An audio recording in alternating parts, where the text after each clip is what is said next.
Many railway modellers find it a puzzle to find a home for the railway. This short video is to demonstrate that an acceptable and satisfactory O-gauge layout can be built in something as simple as an 8 foot by 8 foot garden shed.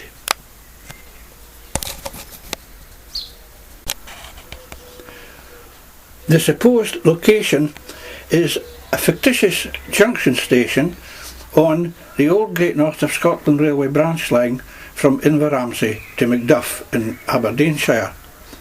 The junction served a light railway line that ran to a village of Aberherder nearby. This village never had a railway, although one was proposed many years ago. The main station building is located in the village of Achterturra and is connected to the island platform by a footbridge. The village of Achterturra comprises a number of the old Cotswold rubber moulded houses available from Triang half a century ago. Some car kits are also used, for example the station garage.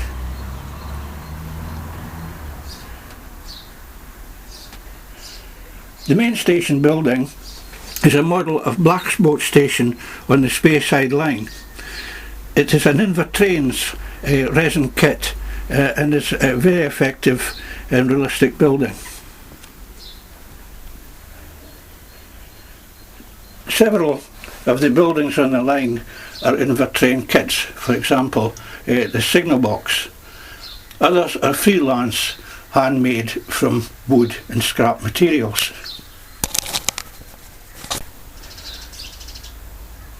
A number of vintage line-side accessories are also used. Although very much out of scale, overall they blend in well and gives an overall railway-like effect. Hornby signals, for example, along with here the fog watchman's hut. Trackwork is by Atlas, an American company who produce very effective and simple to put together sectionalised 3-rail track. It is very reliable in operation and there are very few derailment incidents at points. In fact, the points are really superb. Here we have a quick run round of the track layout to give a general idea of the track formation.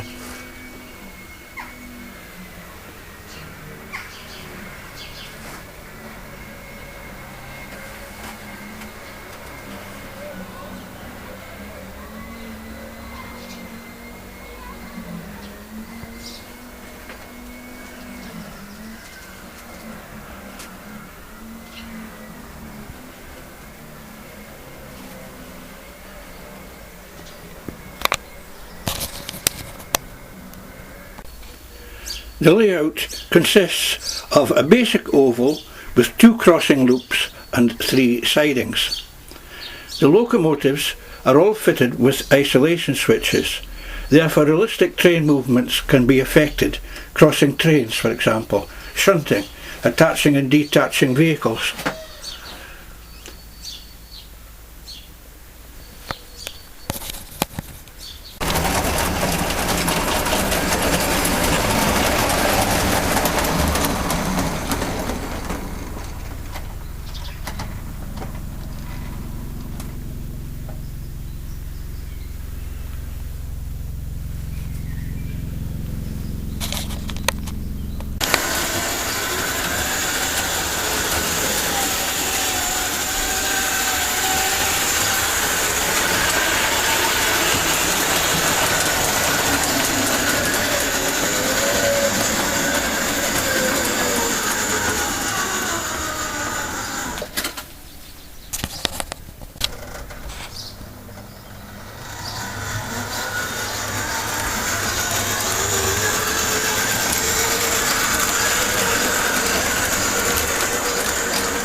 Why O-gauge and why 3-rail?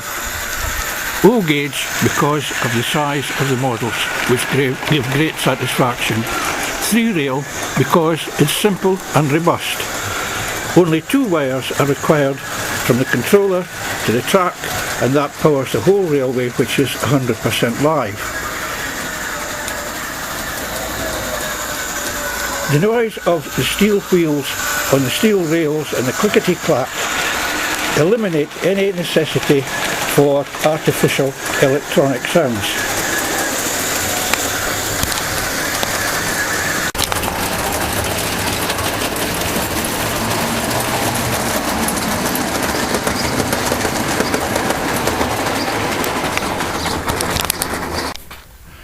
The advent of O-gauge ace trains of London locomotives and rolling stock reinvigorated the O-gauge market and interest which had previously nearly died. Although this is a tank engine line basically, I do run express locomotives and long trains for the pleasure of watching them, and a few clips of the video will show this in operation. So although it's a very small layout, it is versatile and it is well worth the trouble and effort to obtain a garden shed and start to build your own line.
Attention beat.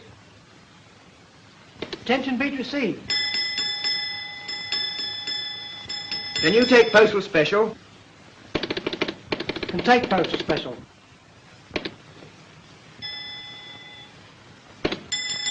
Can you take postal special? Line clear.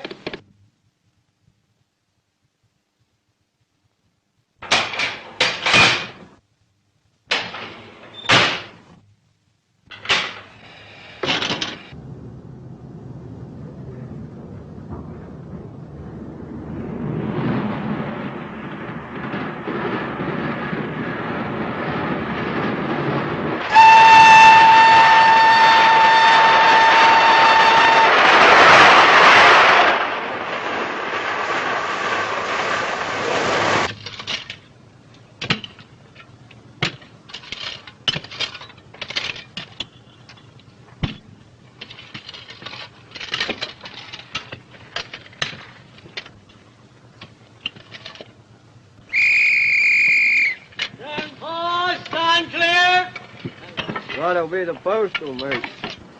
Well, on time and all, ain't you, Joe?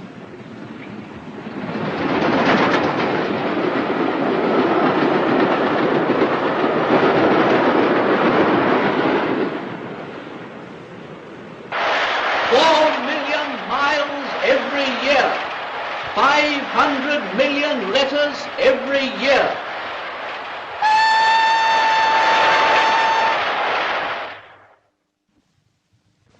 That's you, Harry. You'll have to shunt the local. I've got the postal on. Righto.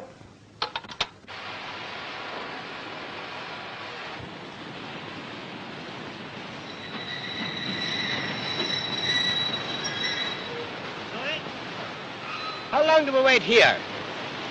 Oh, about a couple of minutes, mate, while the postal special goes by. Here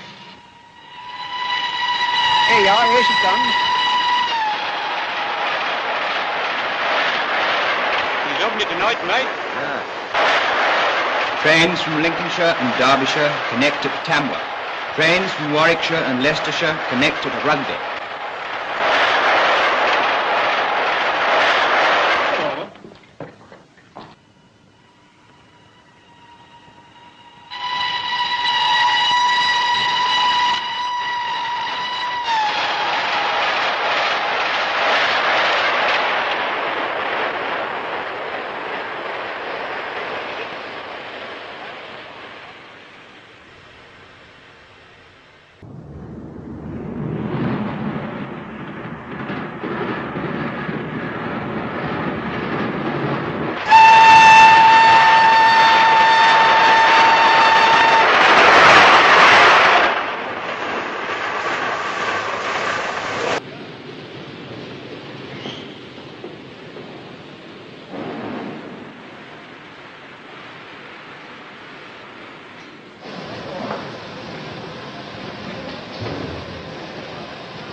Night mail crossing the border, bringing the check and the postal order, letters for the rich, letters for the poor, the shop at the corner of the girl next door, pulling up beat a steady climb, the gradient's against her but she's on time.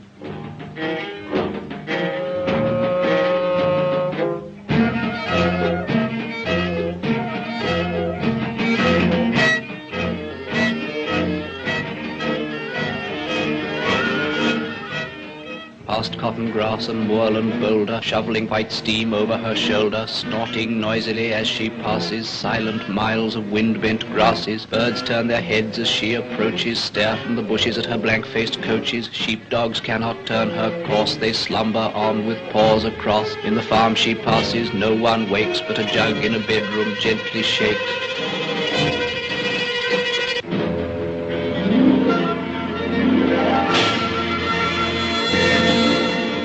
Dawn freshens. The climb is done. Down towards Glasgow she descends, towards the steam tugs yelping down the glade of cranes, towards the fields of apparatus, the furnaces, set on the dark plain like gigantic chessmen. All Scotland waits for her. In the dark glens, beside the pale green sea lochs, men long for news. Letters of thanks, letters from banks, letters of joy from the girl and the boy, receipted bills and invitations to inspect new stock or to visit relations, and applications for situations and timid lovers, declarations and gossip from all the nations, news circumstantial, news financial, letters with holiday snaps to enlarge in, letters with faces scrawled in the margin, letters from uncles, cousins and aunts, letters to Scotland from the south of France, letters of condolence to Highlands and Lowlands, notes from overseas to Hebrides, written on paper of every hue, the pink, the barnet, the white and the blue, the chatty, the catty, the boring, adoring, the cold and official, all the hearts outpouring, clever, stupid, short and long, the typed and the printed and the spelt all wrong. Thousands are still asleep, dreaming of terrifying monsters, or a friendly tea beside the band at Cranston's or Crawford's. Asleep in working Glasgow, asleep in well-set Edinburgh, asleep in granite Aberdeen. They continue their dreams. But shall wake soon and long for letters, and none will hear the postman's knock without a quickening of the heart. For who can bear to feel himself forgotten?